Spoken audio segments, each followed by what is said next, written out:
What is up, YouTube? It's VyPr Sports here, and today I'm going to be talking about the Jimmy Butler trade. This is a move that could definitely shake up the Eastern Conference for not only this year, but for many years to come afterwards. So without further ado, let's get into it. So in the trade itself, the Minnesota Timberwolves received guard Robert Covington, forward Dario Saric, and guard Jared Bayless. The 76ers got guard Jimmy Butler and Justin Patton.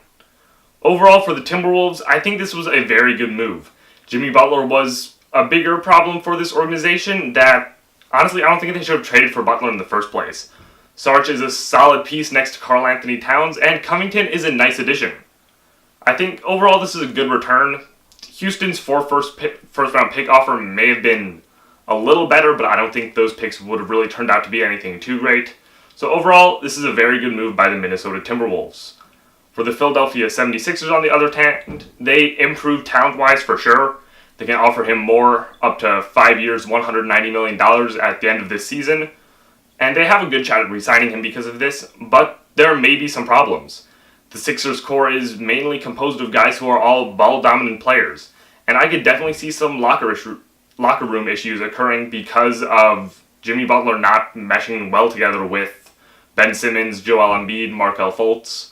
One of his biggest problems in Minnesota was he didn't fit well with Wiggins and Towns, and given Ben Simmons' situation with his jump shot and Markelle Fultz, well, we really don't know what really happened with him his rookie year and if it's still affecting him. But I could see there being some problems there, and if him and Joel Embiid don't really get along, I don't think that relationship is going to really end up being too great. In addition to this, the Sixers lost a lot of good things they had on the court. They lost a lot of spacing that Dario Saric provided, given his ability to shoot three-pointers. And it's something that I don't really think Wilson Chandler or whoever they're going to have starting at power forward.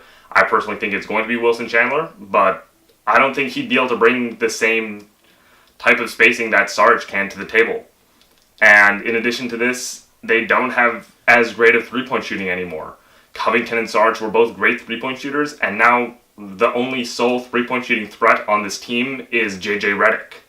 So, overall, this is a very, very risky move for the Sixers, that it has a good chance to pay off, but it has a chance to fail as well.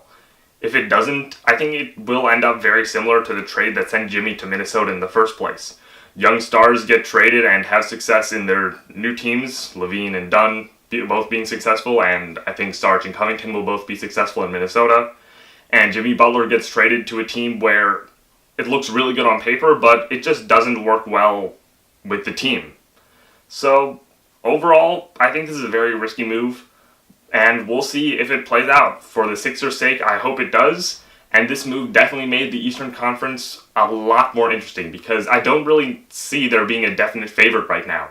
The Bucks, Raptors, and Celtics are all playing really well, and I think the Sixers may have just bumped themselves up to that level talent-wise. So I want to know what you guys think about this trade. Do you think it was a good trade for both teams? Was it a good trade for only one of these teams? Will Jimmy Butler fit in with the 76ers? Leave your thoughts in the comment section below. Like the video if you enjoyed, subscribe if you're new. This has been VyPr Sports, and I will see you guys in the next video.